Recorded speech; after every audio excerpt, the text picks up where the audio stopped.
Zee 24 तास एक पाऊल पुढे।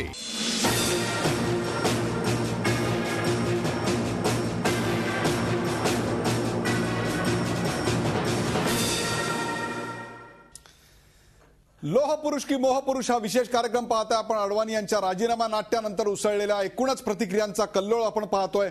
आम्ही आज चर्चा केली ज्येष्ठ पत्रकार कुमार केतकर यांच्याशी। कुमार केतकर यांना आम्ही प्रश्न विचारला, मोदींची भाजपच्या आगामी लोकसभा निवडणुकीच्या प्रचार प्रमुखपदी निवड झाली आणि लगेचच अडवाणींनी राजीनामा दिला, नक्की या दोघांमध्ये काय बिनसलंय?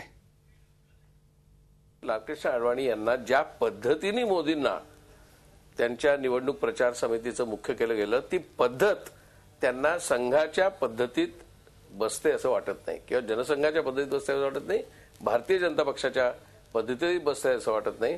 म्हणून त्यांना असं वाटतं की मोदींनी थोडीशी दांडगाई करून ते पद आपल्या ताब्यात घेतलेलं आहे आणि ती दांडगाई करताना त्यांनी भाजपच्या प्रस्थापित नेतृत्वालाही एक प्रकारे शह द्यायचा प्रयत्न करून किंवा त्यांच्यावरती दबाव टाकण्याचा प्रयत्न करून ते साध्य केलेलं आहे। आणि याचं कारण नुसतं मोदींना नव्हे, तिथे पुन्हा व्यक्ती म्हणून नाही विचार करून जाणार, फक्त मोदींना पंतप्रधान व्हायचंय म्हणून त्यांनी असं केलं नाही, तर मोदींनी पंतप्रधान व्हावं असं मानणाऱ्या ज्या शक्ती आपल्या देशात आहेत किंवा परदेशात सुद्धा आहेत, मुख्यतः अमेरिकेला फार इच्छा आहे, ते अमेरिकेने व्हिसा नाकारला त्याचं कौतुक बस झालं। अमेरिकेने व्हिसा नाकारलेला असेल परंतु अमेरिकेला आता तीव्र इच्छा आहे नरेंद्र मोदींनी पंतप्रधान व्हावं आणि त्या पार्श्वभूमीवरती आणि भारतातल्या ज्या उद्योगपतींना किंवा भांडवलदारांना ते पंतप्रधान व्हायला हवेत त्यांची पण दांडगाई ह्याच्यामध्ये अनुस्यूत आहे, फक्त मोदींची दांडगाई असं नाही। ह्या मोदींच्या पद्धतीला, अडवाणींच्या पद्धतीचा विरोध आहे, म्हणजे राजकीय समजाचा विरोध आहे। म्हणूनच अडवाणींनी ब्लॉगमध्ये असं प्रत्यक्षपणे संदर्भ दिलेला आहे हिटलरचा, की मोदींची ही शैली हिटलरच्या शैलीसारखी झाली म्हणून। आणि मला असं वाटतं की तो ब्लॉग अडवाणींनी काही बालिशपणे लिहिलेला नाही, पोरकटपणे लिहिलेला नाही, त्यांनी पूर्ण विचारपूर्वक लिहिलेला आहे। आणि ज्या अडवाणींना हेही माहिती आहे की आज जर पक्षामध्ये मतदान घेतलं तर अडवाणींना कमी मतं मिळतील, ज्या फार तर 20-25% मिळतील आणि मोदींना जास्त मिळतील, हे खरं आहे, हे त्यांनाही माहिती आहे। एवढं न कळण्यासाठी ते दूधखोळे नाहीयेत, पण त्यांना असं वाटतं त्यांची जी काही भूमिका आहे, त्यांचं जे काही पद आहे, त्यांचं जे काही स्थान आहे, त्या स्थानाचा उपयोग करून त्यांनी राजकारण त्यांना अभिप्रेत असलेलं लोकांसमोर नेलं पाहिजे असं वाटतंय, म्हणून त्यांनी ही भूमिका घेतलेली आहे, म्हणून त्यांनी राजीनामा दिलाय।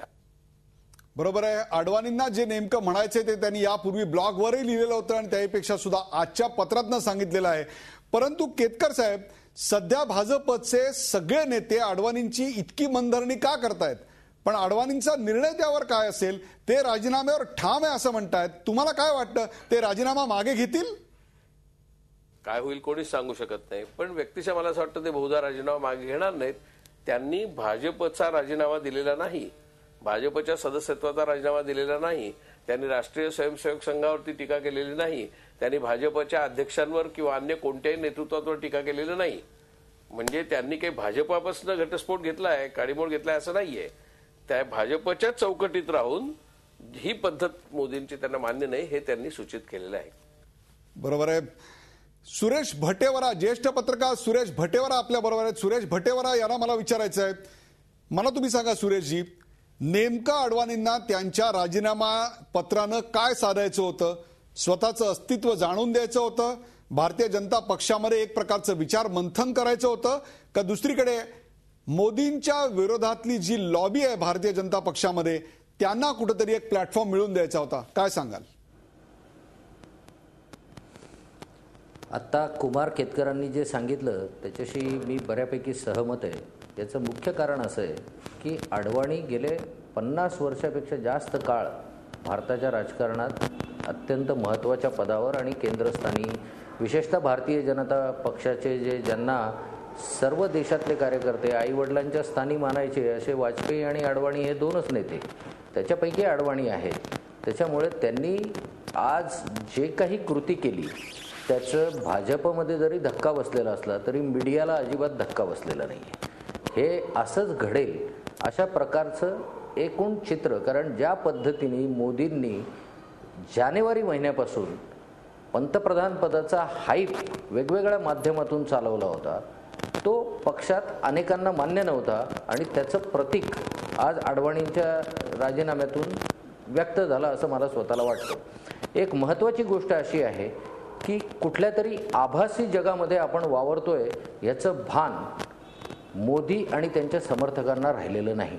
याचं कारण सोशल मीडियाने जवळपास मोदी पंतप्रधान झाले असं जाहीर करून टाकलेलं आहे. फक्त औपचारिकता 1914च्या इलेक्शनची राहिली, आपलं 2014च्या इलेक्शनची राहिली आहे, इतकंच फक्त त्याच्यावर त्यांना म्हणायचं बाकी राहिलेलं आहे. आता अशा आभासी जगात भारतासारख्या खंडप्राय देशामध्ये किती टक्के लोक सोशल मीडियाशी संबंधित आहेत? तरुणांचा बराच विषय झाला आणि तुमच्या या कार्यक्रमामध्येही अनेक तरुणांच्या मुलाखती मी बघितल्या. मुळात देशातले काही निवडक उद्योगपती आणि देशातलं या सगळ्या याच्या पुरता भारत मर्यादित आहे का याचं भान अडवाणींना नक्की आहे. आणि असं भान असलेल्या अडवाणींनी पक्षाला एक झटका देण्याच्या दृष्टिकोनातून मला वाटतं आजची कृती केलेली आहे. याचं कारण 50 वर्षाच्या राजकारणात त्यांनी अनेक चढ उतार पाहिले. आज सोशल मीडियावर जे तरुणांचे ज्या पद्धतीने मोदींचं कौतुक आणि हाईप चाललेलं आहे, त्या पिढीला बाबरी मस्जिद माहीत नाही, त्या पिढीला इंदिरा गांधींच्या आणीबाणीचा कालखंड माहीत नाही, अशी ही पिढी आहे. आणि त्या पिढीने एकदम मोदींचा अशा पद्धतीने उदो करावा हे भाजपच्याही संस्कृतीत बसत नाही आणि संघाच्या बसतं नाही. मी संघाचा काही अभ्यासक नाही, पण एक गोष्ट निश्चित आहे की संघ जो 50च्या दशकात किंवा 60च्या दशकात होता तो आज त्या अवस्थेत नाही, हे संघाचे कार्यकर्तेही खाजगीत मान्य करतील. आणि दुसरी गोष्ट महत्त्वाची अशी आहे की अडवाणींच्या बाबतीत जो खेळ गेल्या 3 दिवसात झाला, विशेषतः अडवाणी आजारी आहेत म्हणून ते मिटिंगला आले नाही असं अडवाणींनी नाही, राजनाथ सिंगांनी जाहीर केलं. आणि ते चुकीचं आहे, खोटं आहे हे 3 दिवसानंतर सिद्ध झालं. काल मोदींनी जाहीर सभेत अडवाणींचा आपल्याला पाठिंबा आहे असं ट्विटरवरही जाहीर केलं आणि सभेतही ते बोलले. आज प्रत्यक्षात काय घडलं ते सगळा देश पाहतोय. म्हणजे इतक्या खोटेपणाच्या आभासी जगातून हा जो प्रवास भाजपचा चाललेला आहे त्याच्यामध्ये कुठेतरी आत्ममंथनाची गरज आहे. आणि मग याचं भान जेव्हा पक्षाला आलं तेव्हा घालीन लोटांगण करीन वंदन याच्याशिवाय पर्याय राहिलेला नाही आणि सगळे लोक अडवाणींची मनधरणी करण्यामध्ये आज गुंतलेले आहेत. सुरेश भटेवरा, तुम्ही अगदी परखड शब्दामध्ये भारतीय जनता पक्षाला एक प्रकारे त्यांच्या समोर त्यांचा आरसा दाखवलेला आहे. हाच प्रश्न घेऊन मी जाणार आहे कुमार केतकर यांच्याकडे की एकीकडे मोदी आणि दुसरीकडे अडवाणी, या स्थितीत सध्या भारतीय जनता पक्ष गोंधळलेला असं त्यांना वाटतं का? भाजपची नेमकी स्थिती अशी नाही म्हणता येणार की मोदींच्या बाजूचे का अडवाणींच्या बाजूचे, असा विचार नाही करून चालणार. कदाचित शक्यता आहे की अडवाणींच्या बाजूला थोडी कमी मतं असतील आणि मोदींच्या बाजूला थोडी जास्त असतील. त्यामुळे लगेच काल मोदींचा जे काही गौरव झाला किंवा गाजावाजा झाला तो रसातळाला गेलाय असं पण नाही. परंतु एक निश्चित की मोदींनी जो आविर्भाव आणला होता की त्यांनी आता अश्वमेध सोडलेला आहे आणि काँग्रेस मुक्त भारत करण्यासाठी तो अश्वमेध सोडलेला आहे, त्या अश्वमेधाला कोणीतरी व्यसन घातली. ती काँग्रेसवाल्यांनी नाही घातली, ती अडवाणींनी घातली. अडवाणींनी काँग्रेसला वाचवण्यासाठी ती व्यसन घातली नाही. अडवाणींना असं वाटतंय की मोदींना पंतप्रधान पदाचा उमेदवार करून उरलेलं जे वर्ष आहे लोकसभा निवडणुकीसाठी ते वर्षभर पक्षाच्या कार्यकर्त्यांचा नेत्यांचा वेळ मोदींना डिफेंड करण्यात जाईल, मोदींचा बचाव करण्यात जाईल आणि मुख्य हल्ला ज्या काँग्रेसवर करायचा ज्याच्याबद्दल मोदी म्हणतात काँग्रेस मुक्त भारत करायचा, तीच अडवाणींची इच्छा आहे काँग्रेस मुक्त भारत करायचा म्हणून. परंतु तो काँग्रेस मुक्त भारत करायचा असेल तर लक्ष्य काय पाहिजे, तर लक्ष्य काँग्रेस पाहिजे असं अडवाणींना वाटतं.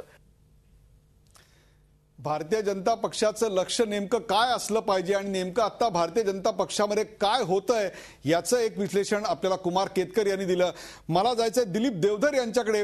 दिलीप देवधर, या संभ्रमित अवस्थेतनं बाहेर येण्याकरता भारतीय जनता पक्षाला काय करावं लागेल? काल जे एक उत्साहाचं वातावरण होतं तेवढंच आज खचलेलं वातावरण दिसतंय. त्या वातावरणातनं बाहेर येण्याकरता भारतीय जनता पक्षाला काय करावं लागेल? आणि अडवाणी आणि मोदी हे भारतीय जनता पक्षातल्या 2 स्थित्यंतराची लक्षणं किंवा 2 स्थित्यंतराचे मोहरे आहेत का?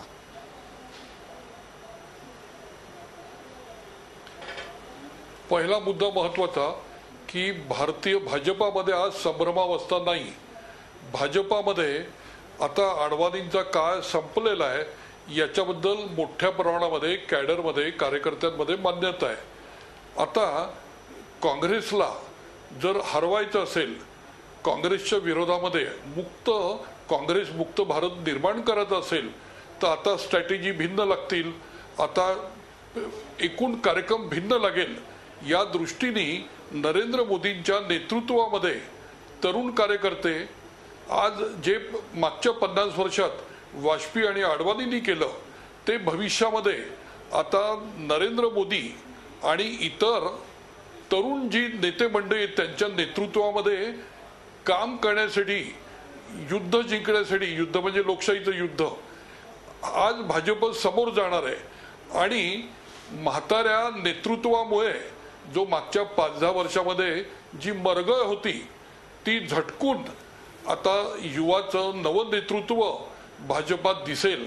आणि मुळीच संभ्रमावस्था न ठेवता आता इकडे तिकडे बघत नाही, याची त्याची मदत मागत नाही, कोण काय म्हणतो याचा विचार करत नाही, तर स्वतःची शक्ती वाढवत. एक लक्षात घ्या, मागच्या 20 वर्षामध्ये अडवाणींचा भाजप दिल्लीतून गल्लीत राज्य करत होता. भाजपला हा विकनेस लक्षात आलाय. आता त्यांना पुन्हा गल्लीतून दिल्लीत जायचंय आणि गल्लीतून दिल्लीत जाण्यासाठी जी युवा वृत्ती लागते, जो बदल लागतो, जो चेंज इन स्ट्रॅटेजी लागते, त्याच्यासाठी हा पक्ष उत्सुक होता. आणि ते नेतृत्व नरेंद्र मोदी यांच्या रूपाने मिळालं. उलट मी तर दुसरं म्हणेन की म्हाताऱ्या लोकांच्या अडसरामुळे 1 वर्ष वाया गेलेलं आहे. हे जर अजून आधी झालं असतं तर भाजप एक तरुण पक्ष म्हणून चांगल्या रीतीने लढू शकला असता. आणि भाजप त्या लढण्याच्या तयारीमध्ये आता धावणार आहे. हा माझा अभ्यास या एकूण परिस्थितीबद्दल एकूण विश्लेषण करताना सांगतो. दिलीप देवधर यांनी अत्यंत वेगळ्या प्रकारचं आपल्याकडे मत व्यक्त केलंय. कुमार केतकर यांनी अत्यंत वेगळ्या प्रकारचं मत आपल्याकडे व्यक्त केलेलं आहे. या 2 मतांवरच पुढच्या भागामध्ये मी चर्चा करणार आहे. आपल्यासोबत तुपकारी आहेत, आपल्यासोबत भालचंद्र कांगो आहेत, आपल्यासोबत कोल्हापूरच्या ब्युरोमधून अनेक तरुण मुलं आहेत. कुठे जाऊ नका, पाहत राहा झी 24 तास. आपण पाहताय अडवाणींच्या राजीनामा नाट्यावरचा विशेष कार्यक्रम लोह पुरुष की मोह पुरुष.